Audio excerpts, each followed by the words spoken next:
Hey everybody! Today I'm interviewing an influential black leader who opened the doors for our generation at the University of New Mexico. She was the first black student, including first black female, to earn her Juris Doctor and become an attorney from University of New Mexico. Her name is Barbara Brown Simmons. Hello, Barbara. Hi, Jaleese. How are you? I'm doing fine. Are you ready for your first interview question? Yes, I am. Okay. Describe your childhood. Well, first of all, I think my becoming the first black female uh, attorney in the state of New Mexico and the first black female to graduate from the law school has a lot to do with my upbringing. Uh, I was very smart. I read a lot. I was on the honor roll in high school. I would have been cum laude had I stayed at my black school instead of moving to Albuquerque and becoming, a member of the white school because they were very prejudiced then, and they didn't really give me the credit that I deserved. But anyway, I was always on the honor roll. I was very smart. My parents encouraged me to my parents encouraged me a lot to read and to be very, very, very, uh, very, very, very thoughtful about my education, what I wanted to do when I grew up. And so that's why my childhood was so influential in me becoming an attorney. All right. Let's move on to our next one. Let's talk about your degrees. Well, first of all, my first degree is, of course, as we all have, is our high school degree. I got my high school degree from Valley High School in Albuquerque, New Mexico. And I graduated from Valley High. And I started at the University of New Mexico. And I got a scholarship to the University of New Mexico. And after I graduated from the University of New Mexico with a degree in Bachelor of Science, and my field was political science and history. Uh, I then moved on to my next degree, which was my law degree. I was given a scholarship at the University of Mexico Law School, and I graduated there with a degree in as a Juris Doctor from the law school. And as you said, I was the first black female to do that. That was my last degree, a Juris Doctorate from the University of New Mexico. What types of challenges did you face in being the first black law student? Well, first of all, the challenges that I faced was discrimination. People were always trying to discriminate against me and stop me from going further. I can tell you a lot of stories about being called a nigger. I can tell you stories about teachers uh, showing outright prejudice in terms of using the term nigger and being very vindictive. So what I had to do was I had to be strong. And because my father was a Baptist minister, yay, yay, he taught us how to pray. He taught us how to look up and take these uh, kinds of prejudices and these kinds of challenges to heart and to always be on the battlefield. So I was very fortunate to have sisters and brothers, mother and father, a family unit that taught me to be strong and to challenge all racism wherever I found it. What kind of advice would you give your future generation when they face these struggles? Well, the kind of advice I would give to future generations, just people that I don't know, is to participate in the struggle and make sure that you do what you can to keep our race of people, black people, moving toward equality, moving toward uh, challenging racism and discrimination wherever you see it. But as to my family members, I have a little more personal grief I'd like to talk to them about and when they finish face these challenges. What are your accomplishments? Well, I tell you, I could go all night about my accomplishments. A lot of people say I don't want to brag, which I don't like to brag, which I don't. But my accomplishments mostly have been that I have been in the forefront of starting programs and things for black people at the University of New Mexico, in Albuquerque, New Mexico, in the community of Albuquerque, New Mexico. And I also did the same thing in Albuquerque. For example, at the University of New Mexico, helped start the Black Student Union. I was one of the first students to participate in the formation of our Black Student Union. I am the person that wrote the proposal for the Black Studies program at UNM. We got a Black Studies program, and I traveled to California from UNM as a young black student and met with black directors of programs uh, at UCLA and at Berkeley and at USC. And I went back to the University of New Mexico and I wrote a proposal. And the proposal was called To Break the Chains. And I had to submit it to our white dean, our white president, and our white board of regents. And it was a program that I reached out to the black athletic director to help me with because a lot of the students at our school was black athletes. There was a push to recruit black athletes and not black students. So I had to convince black athletes that we're all the same and we shouldn't let them separate us. So there was a big portion of my proposal was about black athletes at the University of New Mexico and the fact that even though they went out and scored points and won basketball games, they were still discriminated against just like us, the average students. And so we were able to get that program started. And 3 years ago, they celebrated their 50th anniversary. They gave a plaque to me, Joe Long, and Sam Johnson, two of the Black Student Union members. And Joe Long was our first Black Student Union president. And so they gave us a plaque. And when you go to the University of New Mexico now, you see our plaque on the wall honoring us as the students that started this program. Also, I've been honored by the University of New Mexico Law School as the first black female recipient. And at the Alumni Association, they gave outstanding alums or outstanding people who have come through UNM a brick in their honor. So if you go to the University of Mexico Alumni Association office and you walk outside, you will see a brick in honor of Barbara Brown Simmons. And the reason I have that brick there is I started the first black alumni chapter for the University of New Mexico. And we honor black alums every year, very famous black people who have come through our university. And one of the most famous, and you all may know, is the band that co-founded Essence Magazine. I'm sure we all heard of Essence Magazine. Well, Ed Lewis, he became a friend of mine because he was invited to our programs and we honored him. He is the co-founder of Essence Magazine. That's just to show you that. And then we have famous athletes like Michael Cooper from UNM, and he was a Laker, 5-time NBA champion. So these are just some of the people that I honored as president of the Black Alumni Chapter at the University of Mexico. Last but not least in terms of honors at the University of Mexico is talking to and speaking with black students. And every time I go to the University of Mexico, I make sure that I'm somewhere involved in a program that I have to speak directly to black students. And one of the things that, and I'm going to shut up because I might be going too long, one of the things that really inspired me is our Black Alumni Chapter was asked to speak to a class of black students from the local high schools, from different high schools in Albuquerque. And after we finished our presentation, I was so amazed that they gave us a standing ovation.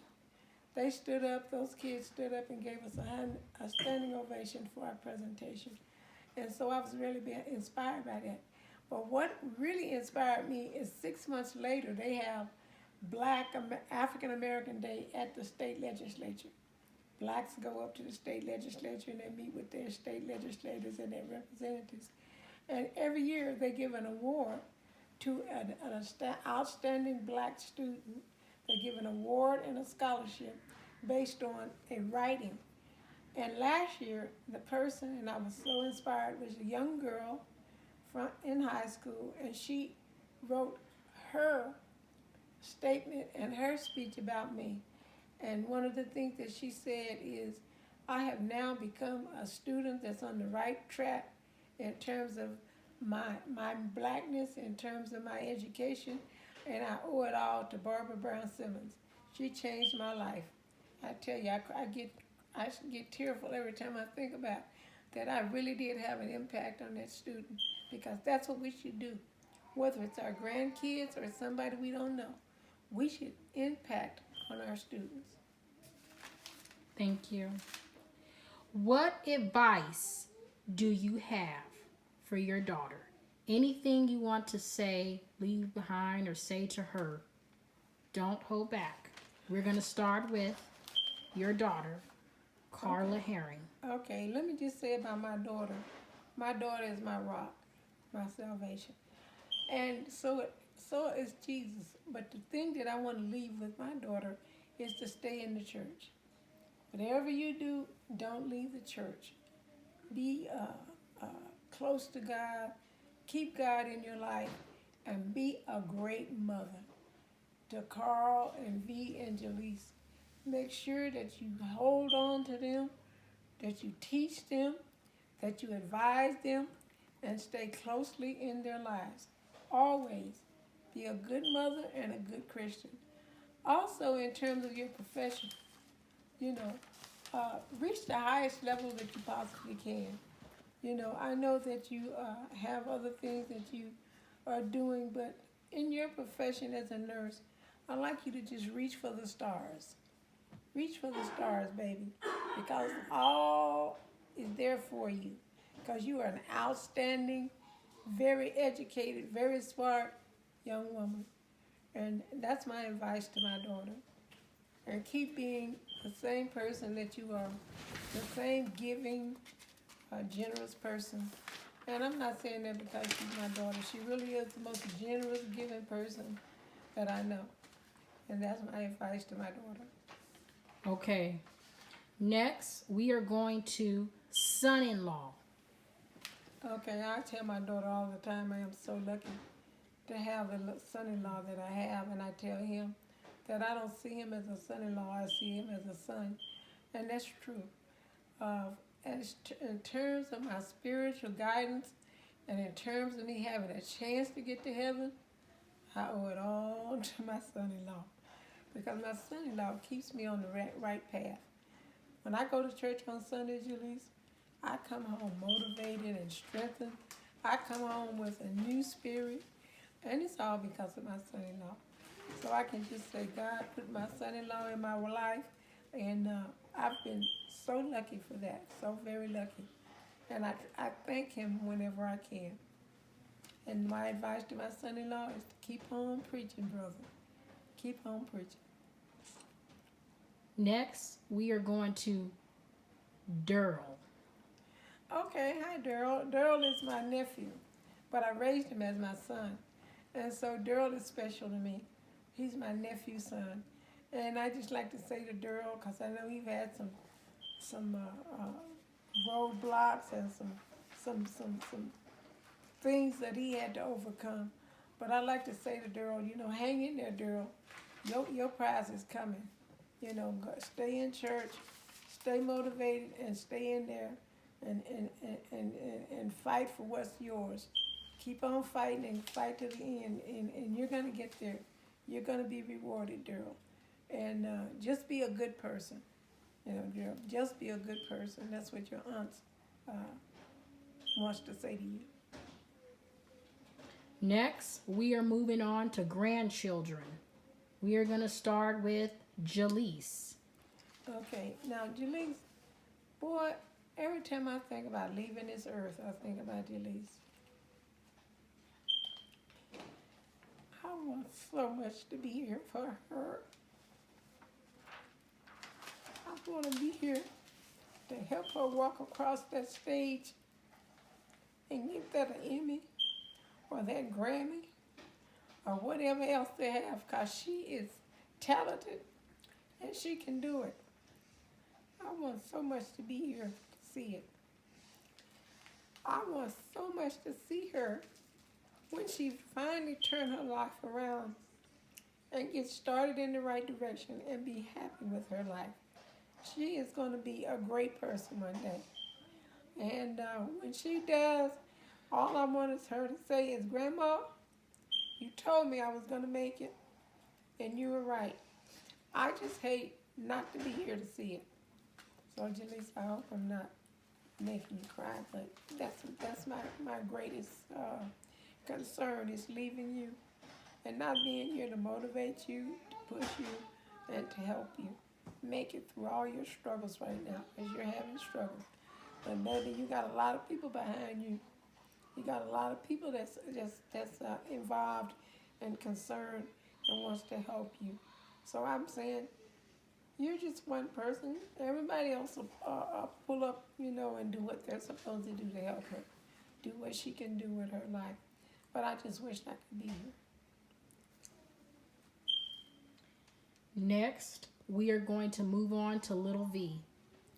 Boy, let me tell you, Little V, I don't know what to say about you. One day I look at you and you are so smart and so much doing the right thing, and the next minute you acting crazy. So I don't know what to say, grandson. I just want to say this to you. I hope that you continue to do the things that you know is right, and that you continue to pray. And you leave that during computer alone. And that you continue to pray and take care of your kids. And please, baby, don't hit on your women. Don't hit on your mother. Don't hit on your kids' mother. Just be a good father, be a good son, and be a good person. Because you're very smart. You just don't use it the right way sometimes. Next, we are going to go on to Carl. Oh my God. Carl. I love Carl. I tell Carl all the time, and sometimes my daughter gets mad. He's just my favorite person in the whole world. And you know what? Sometimes I say, I need to be here to protect Carl from people, misleading him or harming him or sending him in the wrong direction. I just need to be here to protect Carl. And then I realize he got a mother, a father, a sister, and a brother, and they're going to step up. They're going to do it. But Carl, Jaleesa, I love Carl. Next, we are going to go on to Lillian. Hi, Lillian. I don't get to see you that often, but I was so glad that you came to Rudy's, your grandpa's 75th birthday party. He was so glad to see you there. And I was glad to see you there and get to talk to you. Keep it up with your husband and your wonderful family. Go ahead and do the best that you can and take care of those children. You are doing a great job. Next, we are going to go on to Talisha. Hi, Talisha. This is your grandma Barbara. Every time I see you, Talisha, I think about trips to Vegas and how much fun we had. I was so glad to see you at the birthday party too, out there doing the twist with me. And it just shows a lot of love from you and Talisha for y'all to come all the way from Texas to your grandpa's birthday party. He was really touched by it, and I was too. God bless you. God bless you. God bless both of you. Next, we are going to go on to the great grandchildren, starting with Asha. What do you have to say to Asha when she grows up and she looks at this video one day, or anything you want to share, memories, or what advice you have for her? What I want to say to Asha, because I think she kind of follows in her mom's footsteps, that if she does decide to be an actress or a singer, because I think she can follow in your footsteps, that she do the best that she can. that she put her efforts and energy into it, and she will be okay. And I hope she do great things in whatever she wants to do. Just be great in whatever you want to do, and keep God in your life, and I think you'll make it. Whatever you want to make or whatever you want to do with your life. Next, we are going to go to Robert, who is an infant. Okay, Robert, you're still a young kid, and it's kind of hard to say, but let me just say, one day you won't poke that lip out every time you can't get your way. But anyway, Robert, Grandma just wish, like I wish for all my grandkids, Grandma just wish the best. Grandma hopes that you don't have to deal with the racism that she had to deal with, that you don't have to deal with the outright prejudice that she had to deal with.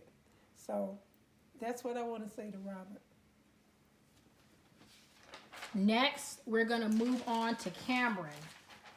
Okay, Cameron, the only thing I have to say to Cameron is, brother, you got to be strong. Stop that crying. Every time somebody hits you, you know what? Hit them back. Get up and stand up for yourself, Cameron. You know what? Grandma love you. You know that when Grandma tell you those things, you say, Grandma don't love me. I love you, Cameron. And I want to tell you this. Always stand up for yourself, and always stand up for your sisters and brothers, and y'all stay close.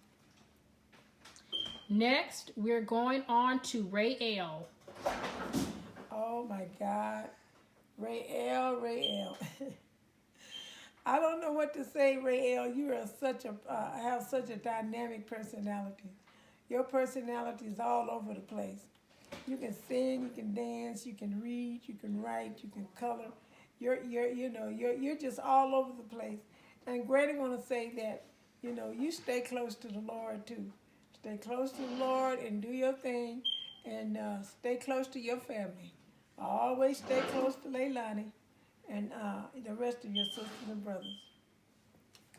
All right, next, we are going to go on to Leilani. Hi, Lele. Lele. Lele. When I see Lele, this is what I say. Lele. Lele. My Lele. Lele. You stay with God. You take care of your sisters and brothers. You the oldest one. You take care of Rael. You take care of the rest of them. You do that for Granny. And you stay with the Lord, and you stay going to church. I know you can sing too. So you stay and hang in there with your sisters and brothers. Lele. All right, next we're going to go on to Lanaya.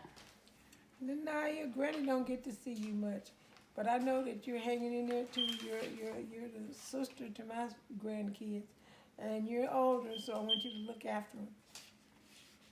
Next, we're going to go on to Carter. Oh, Carter. Carter's running around all the time, all over the place. Keep that energy, Carter, and stick with your sisters and brothers.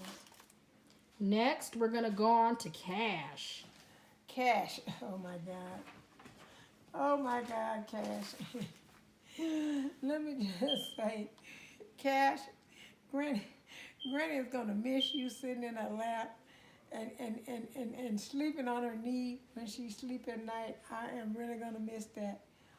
Cash used to lay in my lap and sit on my knee and pat me when he knew I wasn't feeling good. He'd look at me and look up at me with those big eyes, and he'd pat me on the chest.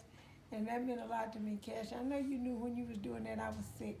So you thank you, Cash, and you stay with God. I want all of you to tell all your sisters and brothers to stay with God.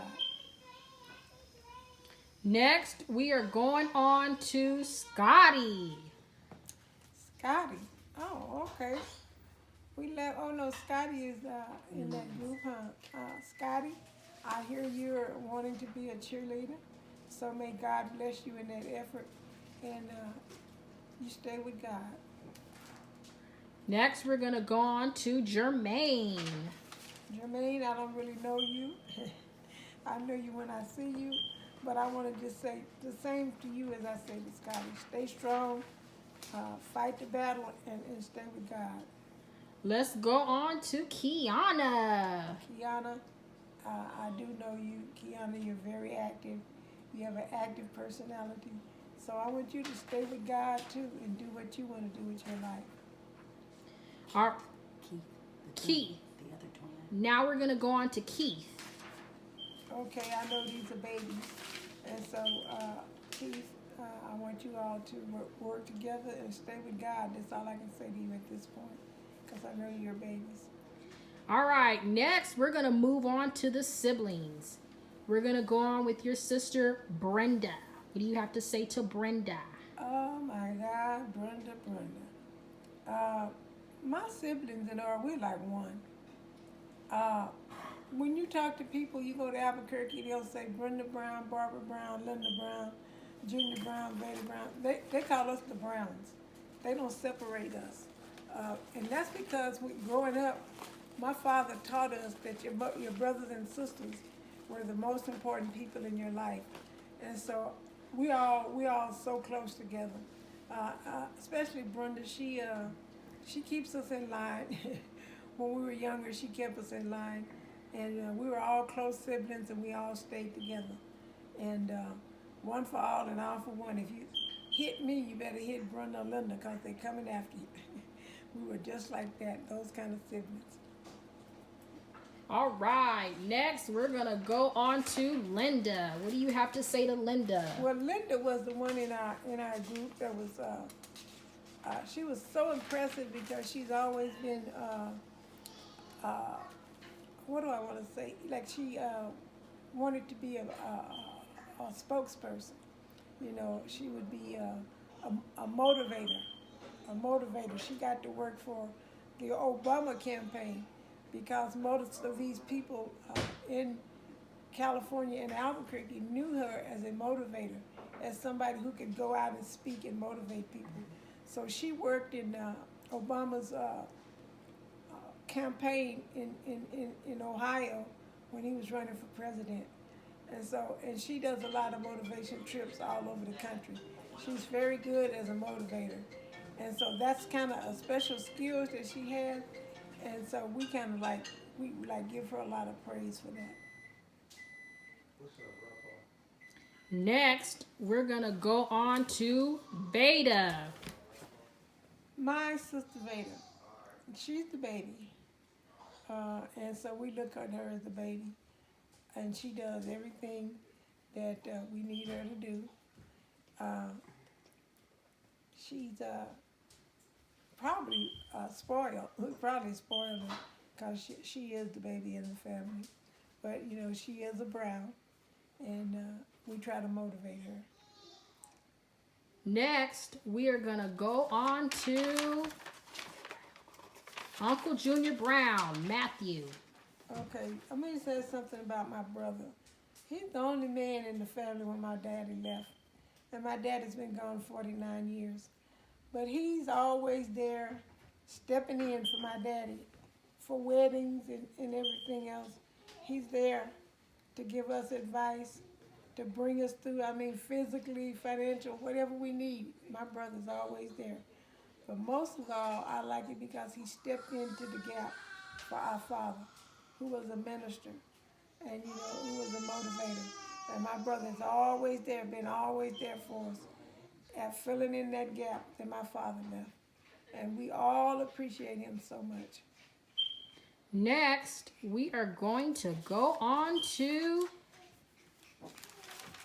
nieces and nephews. Anything you have to say for nieces and nephews? Well, let me just say this. I'm proud of my nieces and nephews. I'm proud of Sammy Jr., Kansas City police officer. I'm proud of the blessing and that he's bestowed upon us this last summer in Kansas City in July. We had such a great time. He invited all of his cousins, and we were out there. We had such a great time. And I'm so proud of Sammy Jr. I'm proud of Janice. Janice had to put through 2 boys through school, and they really gave Janice problems. But Janice hung in there, and she's been such a great mother. And I'd like to say that Michelle and Tasha, and their family, they're close. And when one of them is down, they come to each other's aid, and that's what you're supposed to do. Please keep and try to be close to each other and try to help each other. Keep on trying to do that. And that's what I like about my nieces and nephews. Destiny, uh, I know that you and Carl are close, and I hope y'all remain close. I think you are Carl's best friend. And so that's how nieces and nephews should interact. And to little Mac and Big Mac, I want y'all to get it together and be close brothers. That's what I want y'all to do. When little Mac get out, I want y'all to be close brothers and pick it back up. And I think that's all the nieces and nephews I have. All right, and just one. Hmm? I just said little Mac and Big Mac. All right, no. And then any advice for any other family members and future generation? This is for the future generation. Any other family members or? Well, let me just say this to the future generation of family members. Black people have a hard way to hoe. And that's an old saying for black slaves that went down through the generation. A hard way to hoe means in the old days we used to have to chop cotton to make a living. And you had some rows that was just so easy, and you had some that, Lord, it took you all day to finish. And so that's what a hard row to hoe means for black people. We done got that row that's so hard to cut. And I want black folks to know that if we don't stick together, if we don't challenge all the racism and put all of that stuff to the side, if we don't go after these Klansmen and these Proud Boys and all that, we're going to be right back in the hole. I grew up in the 50s, the 60s, the 70s. I grew up when I remember when they killed Emmett Till. I remember when they killed Martin Luther King and Malcolm X. And I remember when they killed Medgar Evers. And I remember when they beat Fannie Lou Hamer. So what I'm saying is, and we just had these killings with the police. They're going to keep happening if we don't get out there and do what we have to do. We have to stand up and we have to fight. And that's one of the things I pray to God for every day. Please, God, don't let Carl meet the wrong police officer. Please don't let him do it. I won't be here to take care of it, because if I'm here to take care of it, he will not walk away.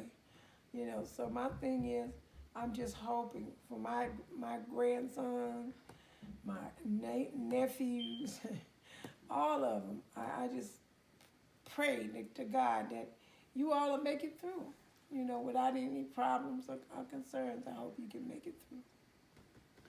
All right, so the next one that we have, we are going to go for, we're going to go for Grandpa. Oh, the love of my life. Let me just tell you about Grandpa. Grandpa is somebody that I fell in love with. Have you ever heard of that saying, love at first sight? Well, that's really true. I was at a party, and I looked across the room, and I saw this man, and I said, oh, my God, that is the finest man I have ever seen in my life. And my heart just started pounding. I said, I'm just told my roommate when I got home, I was in college. I think I fell in love at first sight, and it's really true. I fell in love at first sight with Rudy. Right now, we've been together 32 years. We got together in 89, from 89 till today. And I still love him the same. He's just been somebody that can make my heart flutter.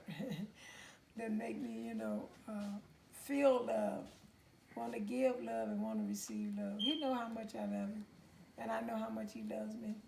But if you want to write a true story about love, boy, that is a true story about love. I really love him. And I'm not going to even talk about leaving. I love Rudy. He knows that. Last and final question. What are your final wishes? Well, my final wish is that I could leave y'all a bunch of money, like about $50 or $60 million. If you talk about wishes, that's what I wish. My last wish is that all of my folks, especially my kids and my grandkids, stay with God, listen to my daughter and my son-in-law. Don't give them any problems. Stay with them, listen to them. They're guiding you in the right direction. And uh, next of all, I'm wishing that Jaleese cross that stage one day and get that award the way I know that she can. Thank you very much. You're And welcome. thank you for this interview. You're welcome.